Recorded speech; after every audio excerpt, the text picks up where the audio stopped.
Hi everyone, this is Shalini and today we are starting a first chapter of class 12, that is a reproduction in organism, in which we study a mode of reproduction of different kind of organism.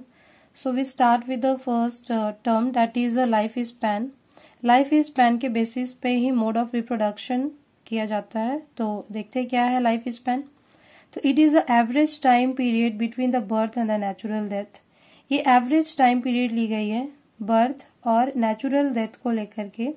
Natural death में हम accidental death नहीं लेंगे। After ageing जो उनका death होता है that is a natural death. So average time क्यों ली गई? क्योंकि कोई ऑर्गेनिज्म या फिर कोई पीपल जो है वो 50 ईयर्स तक सरवाइव कर पाते हैं, कोई 80 तो कोई 90, तो इसीलिए उनके ऑल ओवर पे एवरेज निकाला गया है। Diversities in species but also in life span. हमें स्पीसीज में तो डाइवर्सिटी देखने को मिलती ही है, बट लाइफ स्पैन में भी डाइवर्सिटी है। उसके बेसिस पे रिप्रोडक्शन, मोड ऑफ रिप्रोडक्शन को काउंट किया गया। लाइफ स्पैन क्या है और ये किस चीज पे डिपेंड करती है वो देखने को जा रहे हैं। तो लाइफ स्पैन जो है वो कॉम्प्लेक्सिटी पे डिपेंड करती है, ये कि वो प्रोकैरियोट्स हैं कि यूकैरियोट्स हैं। अगर वो प्रोकैरियोट्स है तो उनका लाइफ स्पैन जो है वो बहुत ज्यादा कम होगा। अगर वो यूकैरियोट्स है तो यूकैरियोट्स का लाइफ स्पैन बहुत ज्यादा होता है। एंड टाइप ऑफ ऑर्गेनिज्म पे, वो किस तरीके ऑर्गेनिज्म है, लाइक यूनिसेल्युलर है, मल्टी सेल्युलर है, ये उस पर भी डिपेंड करती है। लेकिन लाइफ स्पैन एक वन पॉइंट है जिस पे डिपेंड नहीं करती, वो है साइज। साइज पे लाइफ स्पैन डिपेंड नहीं करती। जैसे कि एलिफेंट का बात करें तो एलिफेंट बहुत बड़ा होता है, बहुत स्ट्रांग होता है, उसका वेट भी बहुत ज्यादा होता है, लेकिन उसका लाइफ स्पैन कब तक के लिए? बस 90 ईयर। उसी के कंपैरिजन में अगर टर्टोवाइज की बात करें तो टर्टोवाइज जो होता है वो लाइट वेट होता है as compare to the elephant, and ये स्मॉल साइज का होता है। ऑल्दो इनका लाइफ स्पैन जो होता है वो 250 ईयर्स है। हॉर्सेस जो है वो हॉर्स की लाइफ स्पैन 60 ईयर है। रोज प्लांट की 15 to 20 ईयर्स।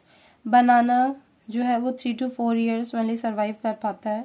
एंड एक बहुत बड़ी एग्जांपल है पैरट और क्रो की। तो पैरट और क्रो जो होती है दोनों की साइज ऑल्दो सेम होता है, लेकिन पैरट जो है वो 140 ईयर सर्वाइव करती है एंड क्रो जो है वो 15 to 20 ईयर सर्वाइव करती है। तो हम ये कह सकते हैं कि क्रो का हो सकता है कि इवोल्यूशन पहले हुआ हो, क्योंकि जो फर्स्ट ऑर्गेनिज्म है, जो फर्स्ट इवॉल्व हुए हैं, उनका लाइफ स्पैन ऑलरेडी बहुत ज्यादा कम है। नाउ अगर हम बात करें लाइफ हिस्ट्री वेरिएशन से, ये एक थ्योरी है जो बतलाती है कि जो अर्थ है, अर्थ में दो कंडीशन पाए जाते हैं, दो कंडीशन, जैसे कि एक अनफेवरेबल कंडीशन है, दूसरा है फेवरेबल कंडीशन। कुछ ऐसे ऑर्गेनिज्म है जो अनफेवरेबल कंडीशन में बर्थ लिए हैं, कुछ वैसे ऑर्गेनिज्म है जो फेवरेबल कंडीशन में इवॉल्व हुए हैं। तो वैसे ऑर्गेनिज्म जो अनफेवरेबल कंडीशन पे इवॉल्व हुए हैं, उनका लाइफ स्पैन जो है वो बहुत ज्यादा कम है कंपैरिजन टू वैसे ऑर्गेनिज्म जो फेवरेबल कंडीशन में सर्वाइव करते हैं। लाइक अगर हम किसी भी ऑर्गेनिज्म के एनर्जी एक पॉइंट पे, एक स्पेस पे रखें एंड उनसे पॉइंट लिया जाए कि आखिर वो एनर्जी को क्या करेंगे, तो एनर्जी को चाहे तो वो ग्रो करेंगे, एनर्जी को वो यूज करेंगे चाहे तो ग्रोथ यानी कि डेवलपमेंट में, चाहे तो रिप्रोडक्शन में। अब कौन से ऐसे ऑर्गेनिज्म है जो कि ग्रोथ के पीछे जाएंगे, कौन से ऐसे ऑर्गेनिज्म है जो रिप्रोडक्शन के पीछे जाएंगे, उसको भी हम देखते हैं।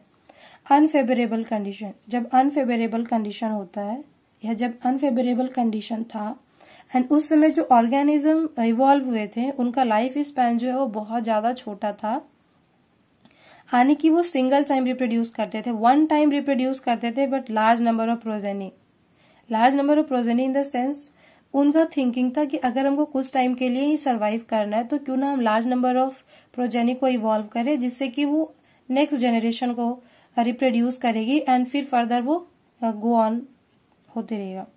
एंड द फेवरेबल कंडीशन में जो ऑर्गेनिज्म इवॉल्व हुए उनको पता था कि उनका लाइफ स्पैन जो है बहुत ज्यादा टाइम तक के लिए सर्वाइव करना होता है, तो वो सिर्फ ग्रोथ के पीछे अपने एनर्जी को लगाए।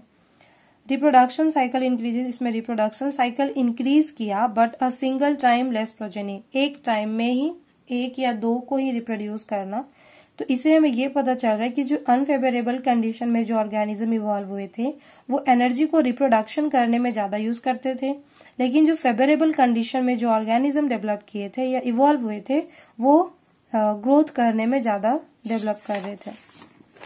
नाउ अगर जैसे कि बात बोले थे कि टाइप ऑफ ऑर्गेनिज्म पे भी लाइफ स्पैन डिपेंड करता है। अगर वो बहुत ज्यादा सिंपल है तो उनका लाइफ स्पैन जो है वो कुछ टाइम के लिए होता है। अगर वो बहुत ज्यादा कॉम्प्लेक्स है, मल्टी सेल्यूलर है, तो उनका लाइफ स्पैन लॉन्ग टाइम के लिए सर्वाइव करेगा। तो अगर हम बात करें यूनिसेल्यूलर ऑर्गेनिज्म का, तो यूनिसेल्यूलर ऑर्गेनिज्म जो है वो उनमें बहुत ज्यादा कॉम्प्लेक्सिटी नहीं होती, सिंपल बॉडीज होती है। लाइक मोनेरा हो गया, प्रोटिस्टा हो गया। कहा जाता है कि life span is not possible to define. Monerans में, प्रोटिस्टॉन किंगडम में लाइफ स्पैन को डिफाइन करना इजी नहीं है, बिकॉज कि वो न्यूट्रिएंट डिपेंडेंट होते हैं। उनका जो डिवीजन टाइम होता है वो न्यूट्रिएंट पे डिपेंड करता है। उनको जितना ज्यादा न्यूट्रिएंट प्रोवाइड की जाएगी उनका डिवीजन उतना फास्ट या उतना ज्यादा रेट में होता है। जैसे कि एक एमीबा है। एमीबा में क्या होता है कि वो इमोर्टल है। इट मीन्स कि वो कभी भी मरते नहीं है। इट मीन्स वो डेड कभी नहीं होते, बिकॉज उनका बॉडी फर्दर ना फर्दर डिवीजन करते रहता है। लाइक अगर ये एक एमीबा है तो ये क्या होगा, अपना डिवीजन करेगी, फिर वो दो अपने डॉटर सेल्स में, फिर ये अपने डॉटर सेल में, ये अपने डॉटर सेल में। इनका बॉडी कभी भी डिस्ट्रॉय नहीं होता। जैसे कि ह्यूमन बॉडी हो गया या जो मोर कॉम्प्लेक्स बॉडी होती है, सम टाइम वो डेड हो जाती है एंड वो फिर जाकर के उनका बॉडी पार्ट डिस्ट्रॉय हो जाता है। बट एमीबा में या यूनिसेल्युलर ऑर्गेनिज्म में उनका पार्ट कभी भी डिस्ट्रॉय नहीं होता है। इनमें नो नेचुरल डेथ, इनमें डेथ होती ही नहीं है, बिकॉज उनका बॉडी जो है वो one generation to next generation to generation pass होते रहती है, बट उनका डिवीजन रेगुलर होता है। They keep on dividing. वो न्यूट्रिएंट के प्रेजेंट में वो ऑलवेज गोइंग ऑन डिवाइडिंग। अब ये इतना सारे पढ़ने के बाद ये पता चला कि अगर हमको कंटिन्यूटी ऑफ लाइफ चाहिए तो रिप्रोडक्शन करनी होगी। To maintain a continuity of a life reproduction is required. Continuity of life को मेंटेन करने के लिए रिप्रोडक्शन की रिक्वायरमेंट हुई। नाउ रिप्रोडक्शन क्या है? It is a biological process to produce a progeny of its individual. It means ये reproduction एक बायोलॉजिकल प्रोसेस है, ये कोई आर्टिफिशियल नहीं है। तो बायोलॉजिकल प्रोसेस है जिसमें कि हर एक इंडिविजुअल या फिर हर एक पेरेंट्स जो है वो खुद के ऑफस्प्रिंग को रिप्रोड्यूस करते हैं या फिर प्रोजेनी को रिप्रोड्यूस करते हैं। रिप्रोडक्शन करने के पीछे या रिप्रोडक्शन नेचुरल प्रोसेस है तो उसके पीछे भी कुछ रीजन है। ये मेन पॉइंट सर्व करती है। इनका मेन पर्पस होता है लाइफ को कंटिन्यू करना। अर्थ पे लाइफ जो है वो कंटिन्यूअस फ्लो होते रहे, इसीलिए रिप्रोडक्शन की जाती है। And variation, after some time variation होते रहता है। लाइक जितना ज्यादा सिंपल बॉडी है वो जितना ज्यादा यूनिसेल्युलर है उनमें वेरिएशन ज्यादा देखने को मिलती है as compare to the complex multicellular organism. See जैसे कि ये तो कंप्लीट हो। रिप्रोडक्शन जो होता है वो दो पार्ट में डिवाइडेड है, या फिर वी कैन से कि there are two different type of reproduction. First is asexual reproduction and second is a sexual reproduction. What is a asexual reproduction? In which a single parent evolved to produce their progeny or offspring. Like a single individual parent is capable of producing. It means कि reproduction करना जो है इसमें एक ही parents की involvement होती है, not more than that. इसमें हम पढ़ेंगे सेल डिवीजन के बारे में, बाइनरी फ्यूजन के बारे में, बर्ड्स के बारे में एंड जूस्पोर्स के बारे में। यानी कि ये सारे जो है वो asexual reproduction mode of method है जिसमें कि अलग अलग ऑर्गेनिज्म अपने हिसाब से या उनके सुटेबल मीडियम के थ्रू, तो कुछ ऑर्गेनिज्म जो है वो सेल डिवीजन करती है, कुछ बाइनरी फ्यूजन के थ्रू अपने ऑफस्प्रिंग को प्रोड्यूस करती है, कुछ बर्ड के थ्रू, कुछ जूस्पोर्स के थ्रू। नाउ बात करते हैं सेक्सुअल रिप्रोडक्शन की। तो sexual reproduction involve formation of the male and the female gamete either by the same individual और by the different individual of the opposite sexes. It means कि mainly sexual reproduction में क्या होता है, तो जो ऑफस्प्रिंग होता है उसके चाहे तो हम मेल या फीमेल गैमेट को ही बना रहे होते हैं। एंड सेक्सुअल रिप्रोडक्शन में इनमें दो पेरेंट्स की होना जरूरी है, चाहे वो डिफरेंट सेक्सेस के हो या फिर सेम के हो। इनमें हम पढ़ेंगे जेवेनाइल फेज क्या होती है, वेजिटेटिव फेज क्या होती है ऑयस्ट्रस साइकिल क्या होता है और मेंस्ट्रुअल साइकिल क्या होता है। ऑयस्ट्रस साइकिल और मेंस्ट्रुअल साइकिल का डिफरेंशिएट करना, ये 3 मार्क्स का क्वेश्चन है क्लास 12th का। सो जब ये पढ़ाई जाएगी you should maintain your focus here. Now अगर हम बात करें कि एसेक्सुअल रिप्रोडक्शन क्या होता है, तो this is a method of single individual is capable of producing offspring. जैसे हम कह चुके हैं कि इसमें बस सिंगल पेरेंट्स की ही जरूरत होती है ताकि वो अपने ऑफस्प्रिंग को प्रोड्यूस कर सके। एंड एसेक्सुअल रिप्रोडक्शन में कुछ पॉइंट है जिससे कि हम इजिली डिफ्रेंशिएट कर सकते हैं कि सेक्सुअल रिप्रोडक्शन एसेक्सुअल रिप्रोडक्शन से कैसे डिफ्रेंशिएटेड होता है। लाइक कि जो features of the sexual reproduction, तो फीचर्स क्या है, तो इसमें सिंगल पेरेंट्स इन्वॉल्व होते हैं, ये लेस कॉम्प्लेक्स है। अगर ये लेस कॉम्प्लेक्स है तो इनमें वेरिएशन ज्यादा देखने को मिलेगी। ये इनका बॉडी जो होता है वो सिंपल है, सिंपल होने की वजह से इनमें जो वर्किंग होता है वो बहुत ज्यादा फास्ट होता है। गैमेट इन्वॉल्व हो भी सकते हैं और नहीं भी हो सकते। अगर गैमेट इन्वॉल्व हो रहे हैं तो पार्थिनोजेनेसिस होगी, जिनमें कि क्वीन यानी कि जो हनीबीज की क्वीन होती है वो डिप्लॉयड होती है। मियोसिस एक जो होता है वो गैमेटिक प्रोसेस होता है जिसमें गैमेट फॉर्मेशन होता है। यहाँ पे एक बनी, एक बनने के बाद यहाँ पे फिर से माइटोसिस जो कि सोमैटिक सेल में होता है, यहाँ पे ड्रोन बना। इट मीन्स कि क्लोन का फॉर्मेशन हो गया। यहाँ के जो क्लोन होंगे ये जेनेटिकली सेम नहीं होंगे।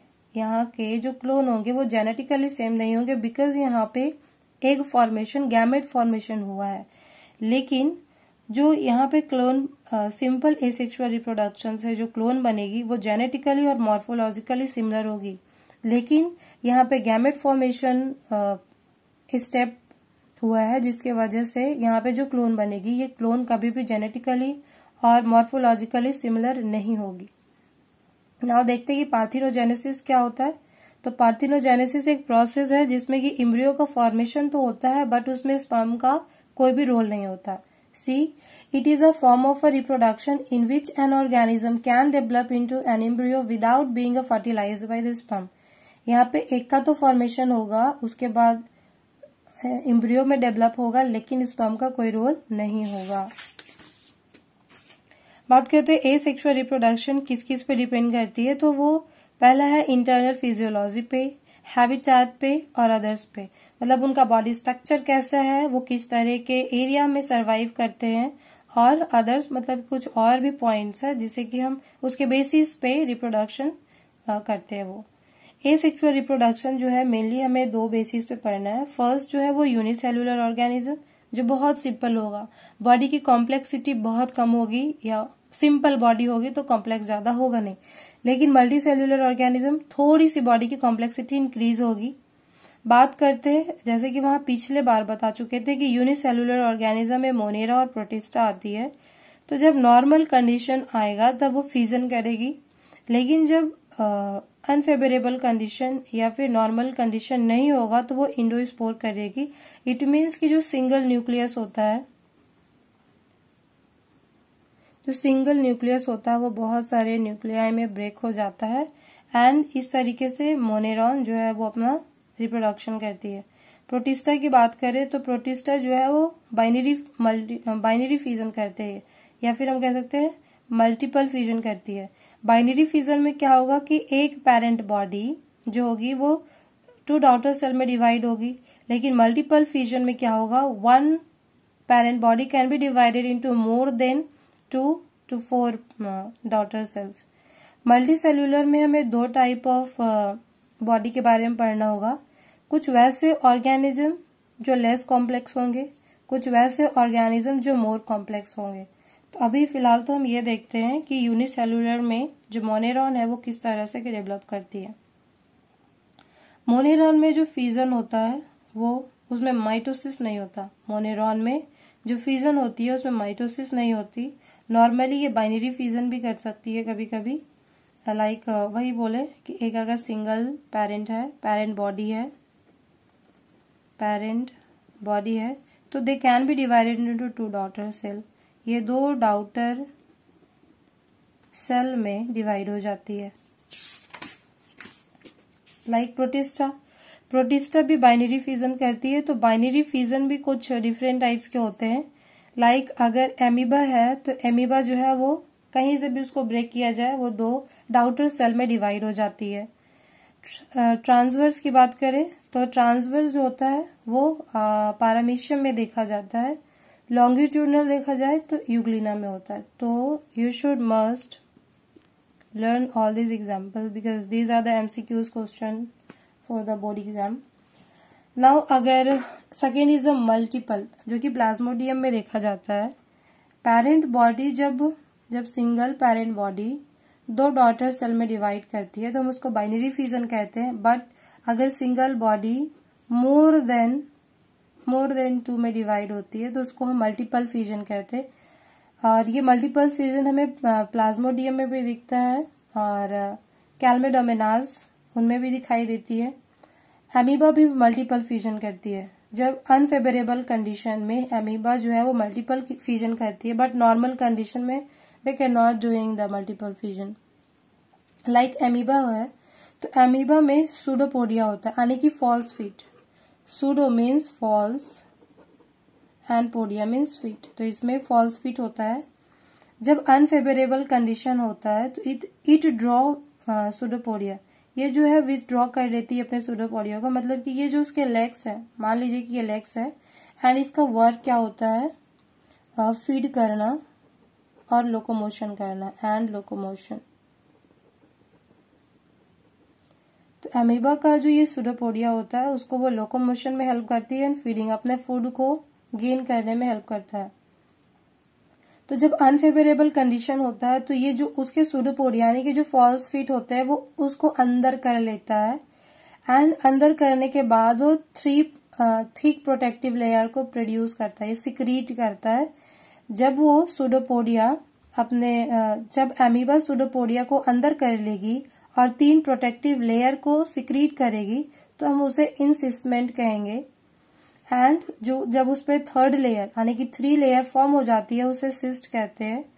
जैसे ही उस पे फेवरेबल कंडीशन आता है तब वो मल्टीपल फ्यूजन करने लगती है। इट मीन्स को जो उसका सिंगल न्यूक्लियस था वो मल्टीपल न्यूक्लियाई में चेंज हो जाता है। बहुत सारे न्यूक्लियस यहाँ पे फॉर्म हो जाते हैं न्यूक्लियाई एंड वो क्या करती है, cyst break after some time. Cyst जो होता है थोड़ा सा मैच्योरेशन के बाद ब्रेक कर जाता है एंड यहाँ पे डाउटर एमीबे फॉर्म हो जाते हैं जिसे कि सूडोपोडिया स्पोर भी कहा जाता है। एंड फिर वही पूरे सिस्ट पूरी तरीके से ब्रेक हो गई, अब वहां से न्यूक्लियस यानी कि डाउटर एमीबे रिलीज हो सकती है, उसे हम स्पोर्युलेशन बोलते हैं। Sporulation is also a 1 marks question and it can be asked into 2 marks question as well. Now the multi cellular पढ़ चुके थे, वहां पे मल्टी सेल्यूलर ऑर्गेनिज्म के बारे में पढ़ाई करनी है जिसमें कि लेस कॉम्प्लेक्स और मोर कॉम्प्लेक्स के बारे में पढ़नी होगी। तो लेस कॉम्प्लेक्स कौन से ऑर्गेनिज्म हम उसके बारे में देखेंगे। पहला स्पॉन्जेस जो है वो फ्रेगमेंटेशन करती है यानी कि वो डिवाइड हो जाती है, टूट जाती है बहुत सारे पार्ट्स में। यहाँ पे जेम्यूल का भी फॉर्मेशन होता है। जेम्यूल कहाँ पे फॉर्म होता है, स्पॉन्जेस के इंटरनल बॉडी पार्ट्स में। यहाँ पे बर्ड्स का फॉर्मेशन होता है और वी कैन से गेम्यूल का फॉर्मेशन होता है। जब इस पे वाटर फ्लो करती है, इसके और भी पार्ट से वाटर फ्लो करती है तो ये जो गेम्यूल है यानी कि जो इंटरनल बर्ड है वो वाटर फ्लो के through out of the body आ जाती है एंड ये फिर न्यू स्पॉन्जेस की फॉर्मेशन करती है। फर्स्ट हो गया। Now the second is the hydra. Hydra में हमें ये पढ़ाई मतलब देखना है कि किस तरीके से ये लेस कॉम्प्लेक्स है। तो ये जो है इनका टेंटेकल्स प्रेजेंट होता है और जब इस पे बर्ड का फॉर्मेशन होता है तो इनिशियली वो अपने पेरेंट बॉडी से अटैच होती है बिकॉज उस पे न्यूट्रिएंट्स की जरूरत होती है for their growth. So they can take a nutrient for their growth from their parents. So वो अपने पेरेंट पे चिपकी होती है, लेकिन आफ्टर सम टाइम जब ये मैच्योर होता है तो अपने पेरेंट बॉडी से डिटैच हो जाता है एंड ये अगेन डिटैच होने के बाद न्यू पेरेंट बॉडी में फॉर्मेशन होता है। देन अगेन उस पे बर्ड का फॉर्मेशन होता है एंड बर्ड नेक्स्ट डिटैच हो जाती है। तो एक्सोजिनस बर्ड क्या होता है, formation of bird outside of the parent body. अब देखते हैं एल्गी के बारे में। तो एल्गी में भी फ्रेगमेंटेशन होता है एंड फ्रेगमेंटेशन होने के बाद क्या होता है कि वो फिर से अगेन वो बहुत सारे में ब्रेक होती है। इनके पास खुद का सेल वॉल नहीं होता। जितने भी कैल्मेडोमिनाज होते हैं, कैल्मेडोमिनाज जो है वो यूनिसेल्युलर होता है, जो कि ग्रीन एल्गी है। क्या है? यूनिसेल्युलर ग्रीन एल्गी है। यहाँ पे जो जूस्पोर्स है, मतलब ये कैल्मेडोमिनाज का स्ट्रक्चर है, ये बॉडी पार्ट है, लेकिन उनके अंदर जो न्यूक्लियस का डिवीजन होता है उसे हम जूस्पोर कहते हैं। और हर एक सिंगुलर को स्पोरेंजिया, जूस्पोरेंजिया कहा जाता है। तो ये जो एक सिंगल पार्ट है, मतलब एक को जूस्पोर्स कहा जाता है, तो वो हैप्लॉइड होते हैं। एंड मीन्स कि वो हैप्लॉइड है। एसेक्सुअल है, ऐसे भी तो हम एसेक्सुअल के अंदर उसको पढ़ रहे हैं। ये मोटाइल होते हैं। Due to the present of a flagellum in them they can be motile. That's why it can move from one place to another place. So fourth one is a fungi. Fungi में भी fragmentation होता है। And इसका example ये जो है वो एल्पेनोस्पोर है, जिसमें कि कॉनिडिया का फॉर्मेशन होता है। जैसे कि ये कैल्मेडोमिनाज है तो इसमें जूस्पोरेंजिया का फॉर्मेशन हो रहा है, लेकिन अगर ये एप्लेनोस्पोर है तो इनमें कॉनिडिया का फॉर्मेशन हो रहा है। एंड मेच्योरेशन के बाद ये कॉनिडिया जो है वो पेरेंट बॉडी से डिटैच हो जाती है और ये अगेन फिर न्यू ऑर्गेनिज्म का फॉर्मेशन करने लगती है। ये जो है वो नॉन मोटाइल है। दे can not, because it can not contain a flagella, so how it can B move. इनमें फ्लैजिला तो है नहीं जिसकी वजह से ये मूवमेंट्स को करेगी, इसलिए ये नॉन मोटाइल है। Now okay, it's completed. Fifth one is offset. Offset की बात करें तो इग्नोरिया and the Pistia is the main and the most important example. इग्नोरिया को टेरर ऑफ बंगाल कहा जाता है। इसे हम वाटर हाइसिंथ भी कह सकते हैं। Water hyacinth. Water hyacinth again a 1 marks question for the multiple choice. And ये फ्रेश वाटर में, कभी कभी फ्रेश वाटर में after giving a bird's in them, fresh water में अगर आप उसके बर्ड्स को डालते हो तभी ये डेवलप करती है। लेकिन जो स्टैग्नेंट वाटर होती है या फिर कह सकते हैं स्टैटिक वाटर, रुकी हुई पानी होती है, उनमें इग्नोरिया जो है वो खुद डेवलप होता है, जैसे कि वाटर हाइसिंथ इसका कॉमन नेम है। वाटर हाइसिंथ क्या करती है कि जितने भी वाटर यानी कि पॉन्ड में, रिवर में ऑक्सीजन जो प्रेजेंट होता है उसको ये गेन कर लेती है। बाकी जो एक्वेटिक लाइफ होता है उसको पूरे तरह से डैमेज कर देती है। सारे ऑक्सीजन को ये खुद गेन करती है और जितने भी एक्वेटिक प्लांट है या एक्वेटिक एनिमल है वो धीरे धीरे खत्म होना शुरू होते हैं, विलुप्त खत्म होते हैं। Introduce into the India ornamental. India में क्यों लाया गया था? जो वाटर हाइसिंथ या इग्नोरिया है वो इंडिया का नहीं था, इंडिया में लाया गया क्योंकि उसका कलर बहुत अच्छा था एंड लीफ से बहुत ब्यूटीफुल था, जिसकी वजह से as a ornament, as a good सोच करके इंडिया में लाया गया। लेकिन अब क्या पता चलता है कि वो इतना ज्यादा ऑक्सीजन टेकिंग है कि वो नेक्स्ट अगल बगल में जो भी प्लांट ग्रो कर रहा होता है या एक्वेटिक प्लांट है वो उसको पूरी तरीके से डैमेज करती है। अगर हम अदर स्ट्रक्चर की बात करें तो आपका ट्यूबर हो गया। ट्यूबर यानी कि जो कि पोटैटो जिस तरीके से डेवलप करती है तो वो ट्यूबर से डेवलप करती है। पोटैटो में नोड प्रेजेंट होता है, उस नोड को आई कहा जाता है और दूसरे लैंग्वेज में एक्सिलरी बड भी कह सकते हैं।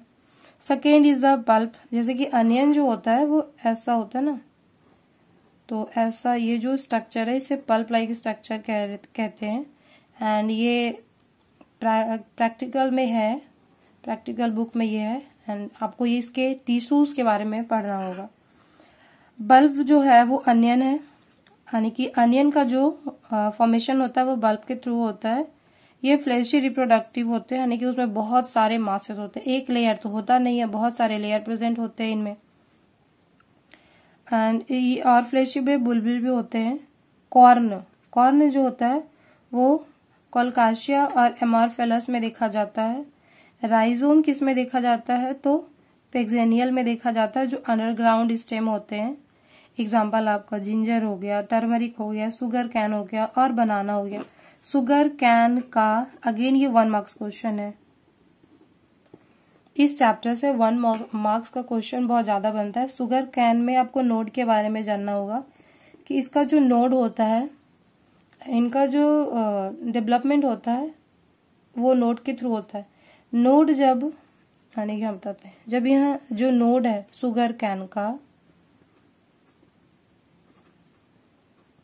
कैन का जो नोड है, जब वाटर और सॉइल के कांटेक्ट में आने की, ओवरऑल कह सकते हैं कि जब मॉइस्चर के कांटेक्ट में आती है तो इनमें रूट का फॉर्मेशन होता है, रूट फॉर्म करता है, ठीक है। एंड देन अगेन वो फिर न्यू शुगर कैन की डेवलपमेंट होती है।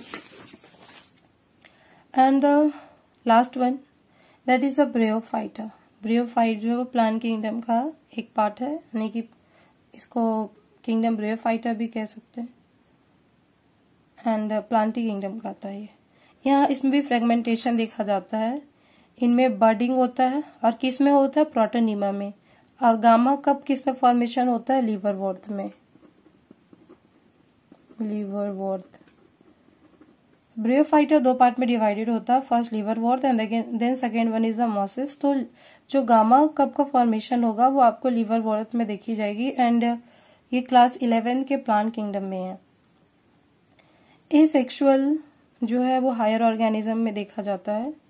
मेनली पीछे देख चुके थे कि हमें ये पढ़ना है कि सिंपल में कैसे है और मोर कॉम्प्लेक्स में कैसे, तो अब हम मोर कॉम्प्लेक्स की तरफ बढ़ रहे हैं। तो जो हायर एनिमल्स होते हैं उनमें ऑर्गन्स जो है कभी कभी रीजेनरेशन पॉसिबल हो जाता है, लेकिन उनमें एसेक्सुअल रिप्रोडक्शन पूरी तरीके से भी नहीं हो जाता। वो हायर ऑर्गेनिज्म में तो थोड़ा सा लिटिल बिट सेक्सुअल के तरफ बढ़ जाते हैं। ये एनिमल्स की बात है। अब हम देखते हैं प्लांट में। तो प्लांट में एंजियोस्पर्म भी होता है। एंजियोस्पर्म में मतलब बहुत सारे प्लांट ऐसे जो एंजियोस्पर्म के होते हैं। Some special type vegetative reproduction, इनमें कुछ अलग तरीके के वेजिटेटिव रिप्रोडक्शन होता है। लाइक अगर हम प्लांट की बात करें तो प्लांट में प्लांट के कुछ वैसे पार्ट जो कि न्यू प्लांट का फॉर्मेशन कर सके, उसे हम क्या बोलेंगे, प्रोपाग्यूल्स कहेंगे। क्या बोलेंगे, propagule. Structure which can give rise to new plant, ये वैसे स्ट्रक्चर जिससे नए प्लांट बनाए जा सकते हैं उसे हम प्रोपाग्यूल्स कहते हैं, and that is a vegetative propagule as well. तो देखते हैं वेजिटेटिव रिप्रोडक्शन मोड क्या है। रनर्स जो होते हैं उसका एग्जाम्पल ग्रास और ऑक्सैलिस है। अगेन ये 1 मार्क्स क्वेश्चन। सकर्स कौन कौन से हैं, बनाना है, पाइनएप्पल है, फिर क्राइसैंथेमम है, स्टॉलिन मिंट में देखा जाता है और जैस्मिन में देखा जाता है। जैसे कि आप यहाँ पे देख सकते हैं, ये एनसीईआरटी की बुक है, यहाँ पे एग्जांपल दी गई है। See in plants the unit of vegetative propagation such as a runner, rhizome, suckers, tuber, offset and bulb. ये जो है वो वेजिटेटिव प्रोपाग्यूल्स है जिससे कि प्लांट के कुछ पार्ट से न्यू प्लांट का फॉर्मेशन हो सके, and all are capable giving rise to a new offspring. इससे न्यू ऑफिस स्प्रिंग का डेवलपमेंट होता है, and this structure are called vegetative propagules. And 1 marks question आपको नोट्स पे बताया गया था, तो यहाँ पे लिखा हुआ है नोट्स के बारे में, जिसमें ये बताया गया है कि जब नोड जो है वो सॉइल के कांटेक्ट में आती है या वाटर के कांटेक्ट में आती है तो वो न्यू प्लांट का फॉर्मेशन करती है। एंड ब्रियोफाइलम के बारे में भी जान ले कि ब्रियोफाइलम जो होता है एक लीफ लाइक स्ट्रक्चर है। कहाँ बताएं, लीफ लाइक स्ट्रक्चर होता है। सी अगर वो एक लीफ लाइक स्ट्रक्चर है तो इनमें जो बर्ड प्रेजेंट होते हैं, इनके मार्जिन पे बर्ड प्रेजेंट होता है, इसे नॉचेस कहा जाता है, एंड फिर ये न्यू प्लांट का फॉर्मेशन करते हैं। एंड ये बाकी सारा आपका कवर हो चुका है। तो if you want, if you like this video then share and subscribe this channel. And इसके बाद ये सारे लेक्चर अटेंड करने के बाद आपकी एनसीईआरटी की कोई भी टॉपिक नहीं छूटेगी, so please follow this channel. Please like this video if you understand. Share and subscribe this channel. Press the bell icon for notification. Thank you everyone.